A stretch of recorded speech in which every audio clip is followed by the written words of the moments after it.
और गुर्जर राज्य, चौड़ा राजवंश की स्थापना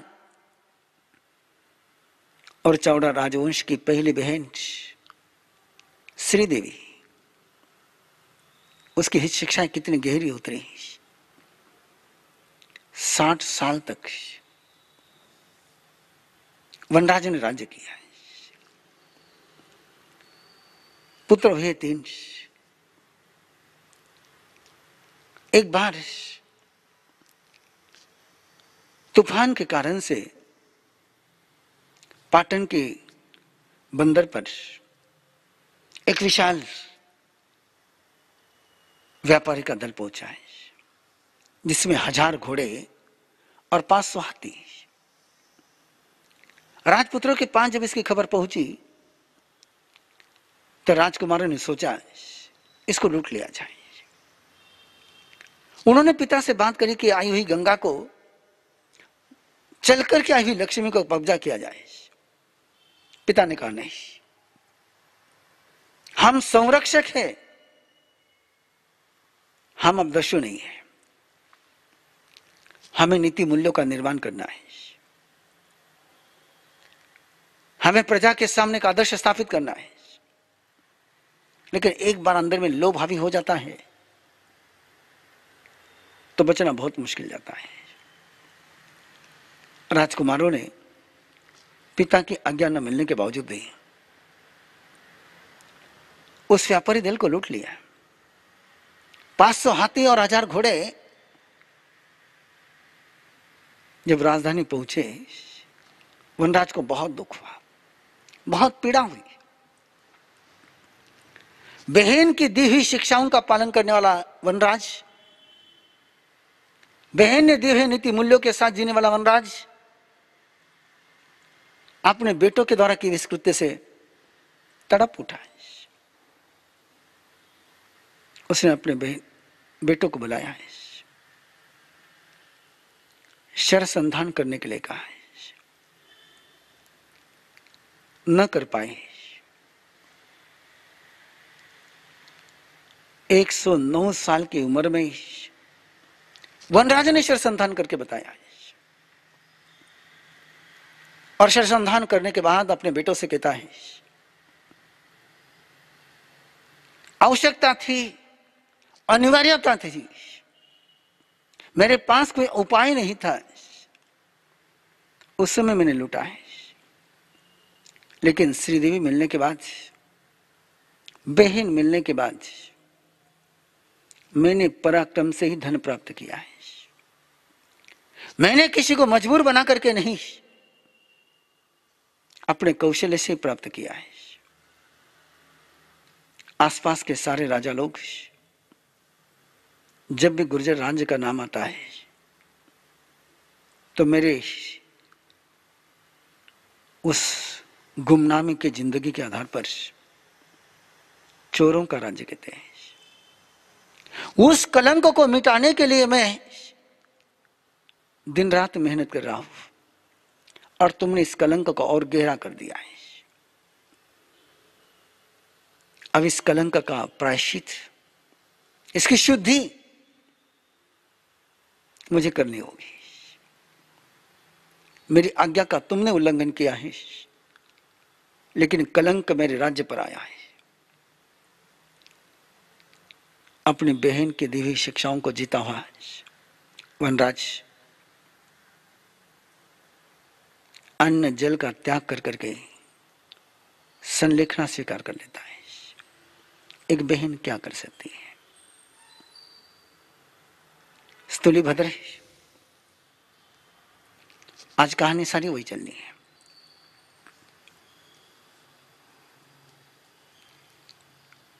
बहनों का रोल देखा, जरा भाइयों का रोल भी देख ले। और एक ऐसे भाई का रोल देख लीजिए कि आंदन में जब संयम, श्रद्धा, श्रुति और इंसानियत का जन्म हो जाता है। मानुषत्तम से श्रद्धा संयममी या वीर्यम, इन 4 परमांगों की जब जिंदगी में उपलब्ध हो जाती है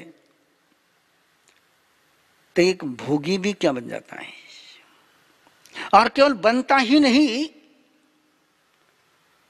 तो जिसका भोग ले रहा था, जिसके साथ सारे संबंध वासना के थे, विषय के थे, विकार के थे, उस रूपाकोशा को भी क्या बना जाता है? जैन इतिहास का ही नहीं, विश्व के इतिहास का एक उज्जवल पृष्ठ है, स्थूलिभद्र है।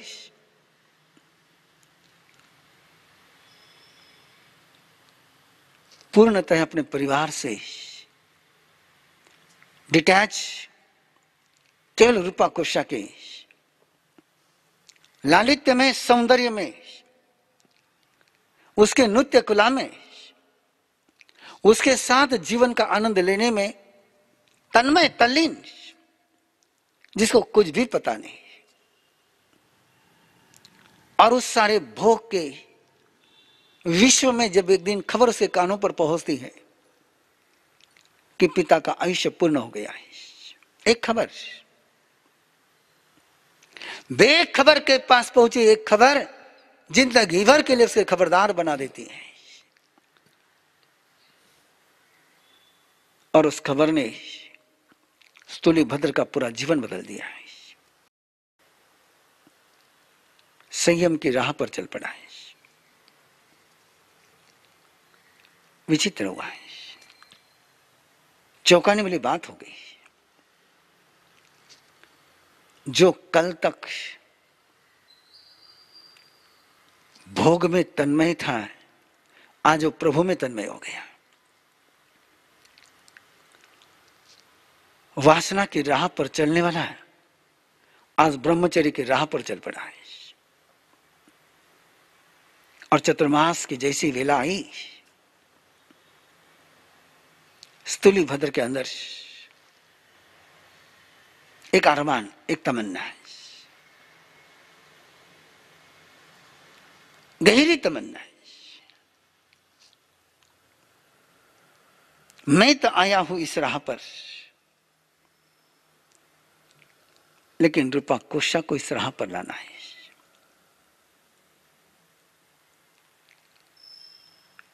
उस समय की परम सुंदरी रूपाकोशा है,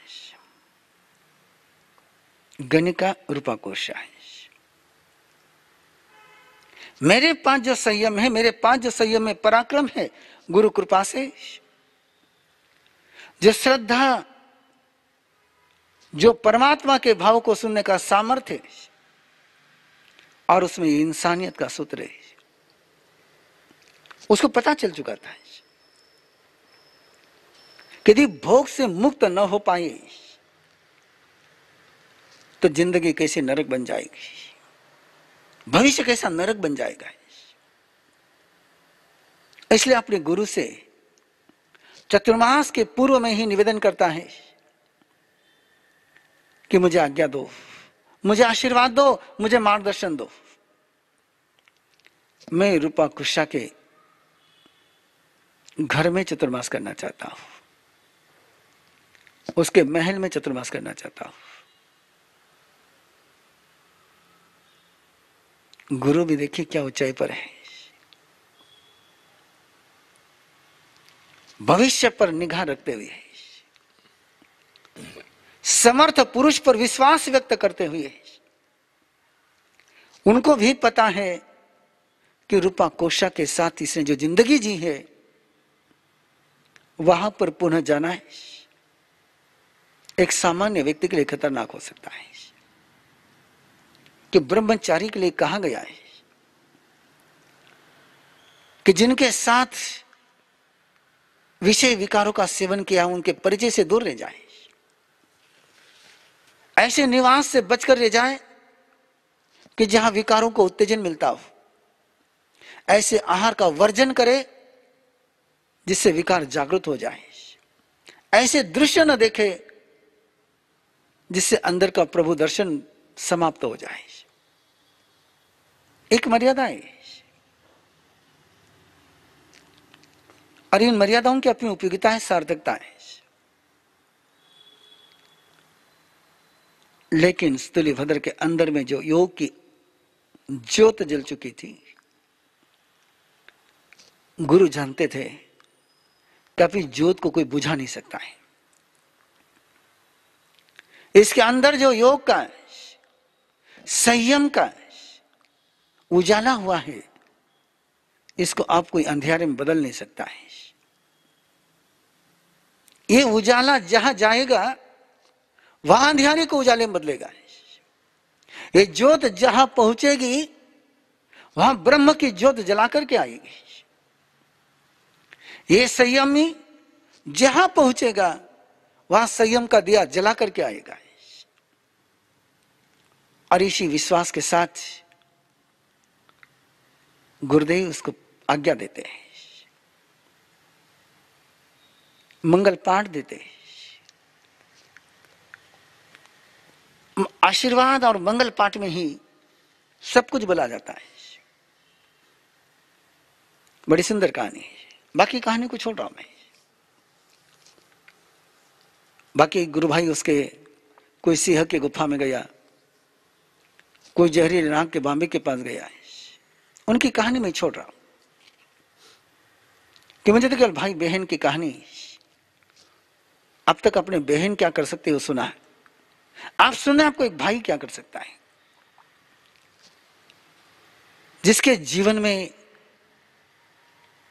जगबंधु महात्मा महावीर समा गए हो, ऐसा प्रभु का एक रसिक क्या कर सकता है। कैसे वो बंधुत्व का रिश्ता निभाते हुए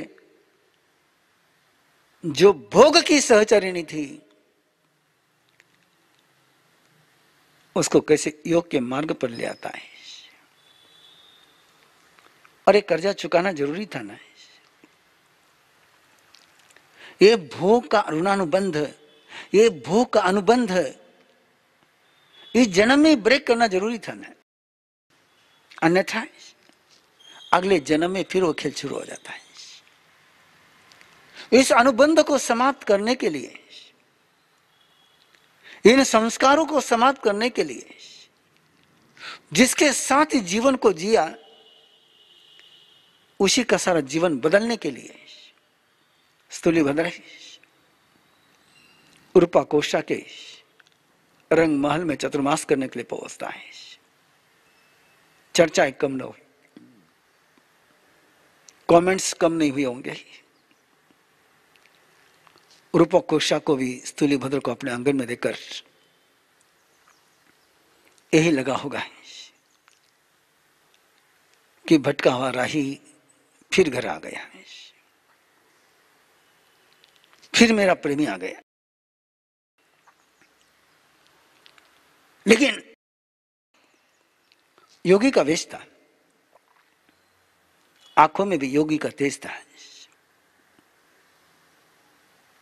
देख न पाई रूपा कोशा, देखने के लिए भी अंदर में वो तेज लगता है। सूर्य को देखने के लिए भी आंखों में उजाला लगता है। जिन आंखों में उजाला नहीं होता उनको सूरज नजर नहीं आता है। किसी की साधना को समझने के लिए भी अंदर में साधना की अनुभूतियां लगती हैं। किसी की श्रद्धा को समझने के लिए भी अंदर में श्रद्धा का सागर लगता है। रूपा कोशा के पास वो नहीं था, लेकिन एक रिश्ता था दोनों का। और स्थूलीभद्र की ओर से वो रिश्ता बदल चुका था, रूपा कोशा की ओर से वो रिश्ता बदला नहीं था। स्थूलीभद्र का दृष्टिकोण बदल चुका था, इसलिए उसकी जिंदगी बदल गई थी। रूपा कोशा की नजर नहीं बदली थी, इसलिए उसको वही नजारे दिख रहे थे। और इतिहास कहता है जो खिलाती रूपा कोशा वो स्थूलीभद्र ग्रहण करता है, एक मंगल भाव के साथ, एक अवभाव के साथ, एक योगी की नजर से। जो जो नृत्य रूपा कोशा बताती है वो देखता है, आंख नहीं मूंदता है। जो जो संगीत वो सुनाती सुनता है, लेकिन अंदर में गीत संयम का ही चलता है। और 4 महीने में उर्पा कोशा इस नए स्थूलीभद्र को पहचान लेती है। क्या किया होगा स्थूलीभद्र ने, क्या प्रतिबोध दिया होगा,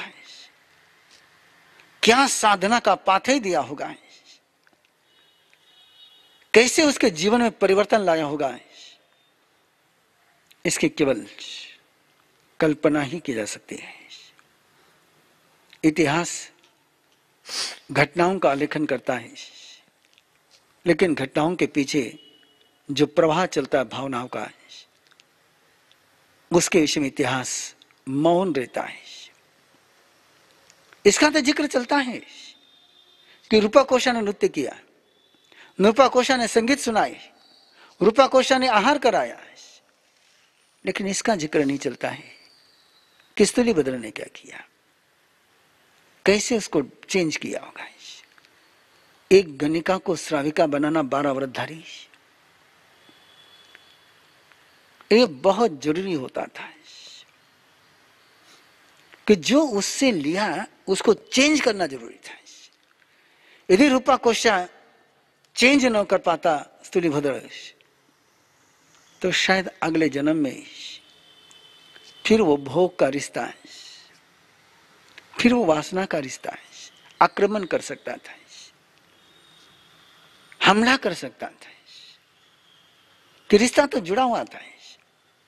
उस रिश्ते का जो कैरेक्टर था वो चेंज करना बहुत जरूरी था, और ये रिश्ते का कैरेक्टर स्तुलिभद्र चेंज करता है। पहले स्वयं को भी चेंज किया, रूपा कोशा को भी चेंज किया है, और चतुर्मास पूर्ण होने के बाद जब पहुंचता है तो बाकी सारे साधकों का सामान्य अभिनंदन होता है। दुक्करम किच्चम, दुष्कर किया है, लेकिन स्तुलिभद्र का जब स्वागत होता है, एक गुरु के द्वारा जब स्वागत होता है, अति दुष्कर, अति दुष्कर।